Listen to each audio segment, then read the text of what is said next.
I wanted to ask you then, all these layers that you had, those that you were aware of, did you have to approach them one at a time? Well, and here's where my self-will, my responsibility is to step up to the growth when I'm noticing that I'm getting in my own way. Okay. So that being said, I'm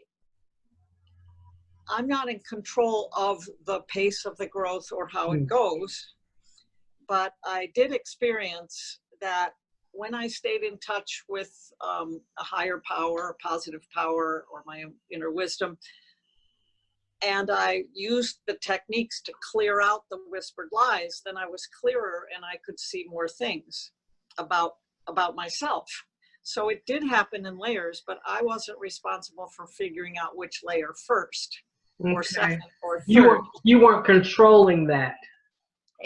What I was controlling was staying honest, staying connected with a source of power, meeting with other people to grow, setting positive expectations or hopes for my life, and then practicing, daily prayer, meditation, whatever tools would help me. Of course, I was in a 12-step program, so I went to meetings. I met with my sponsor, was in therapy, so when we're doing things that keep us honest and growing, we will grow. And I guess the thing to remember is that it's a process and, of course, not then a destination. So right.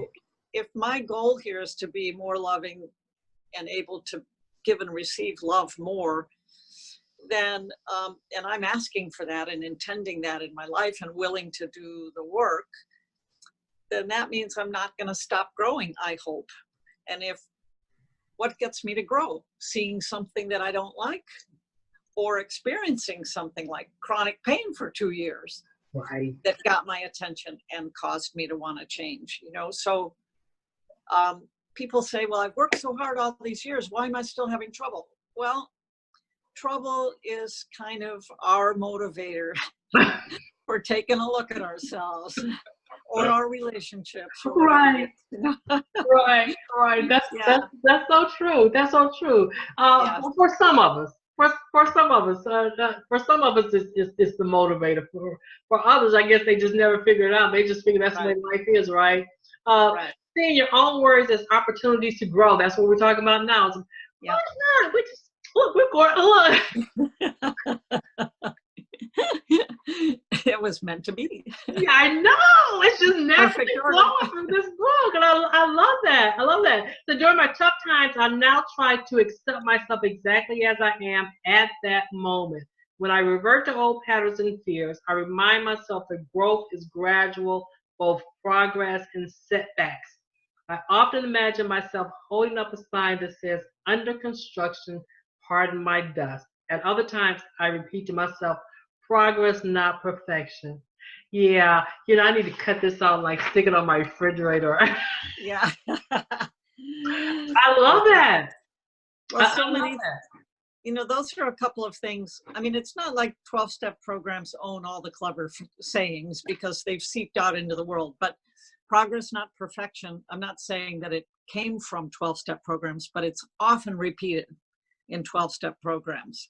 So, a lot of the things in the book, even the inventory and the making amends, are illustrated in there through situations in my life. So one of my goals was to bring to people many of these cool techniques and sayings that I've learned, not only through therapy and my own work, but through recovery programs and 12-step programs, because there's a lot of great stuff in there that anybody could use. It really is. It really is.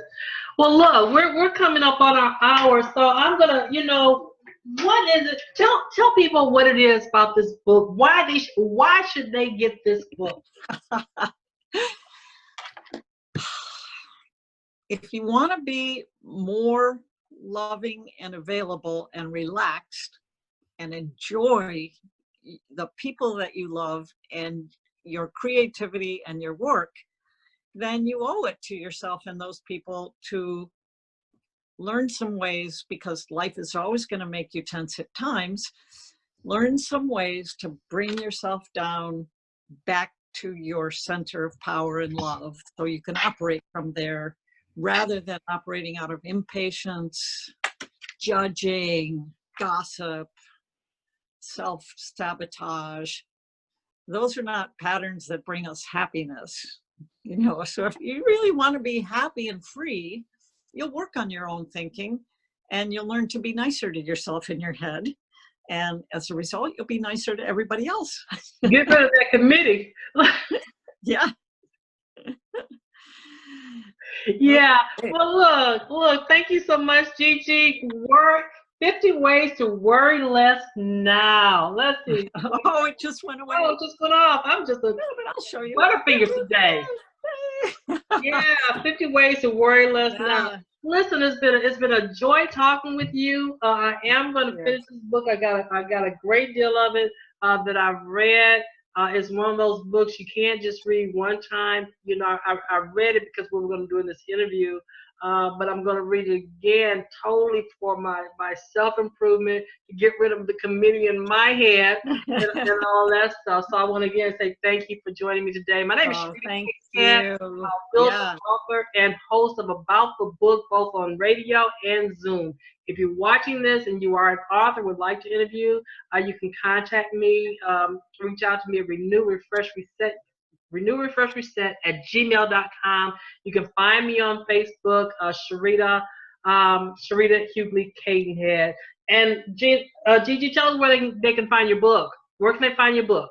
Where you can find it, it's on Amazon, and there's a 20% coupon on my website, gigilanger.com, gigilanger.com.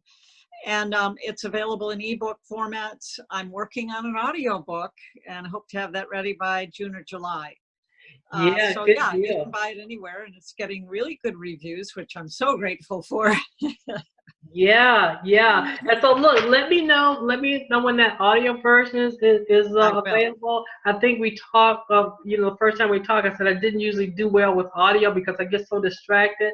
So your book is probably going to be the first attempt in a very long time to listen to an audiobook. So I'm going to be waiting for that. In the meantime, have a wonderful, wonderful Sunday. It has been a pleasure talking with you.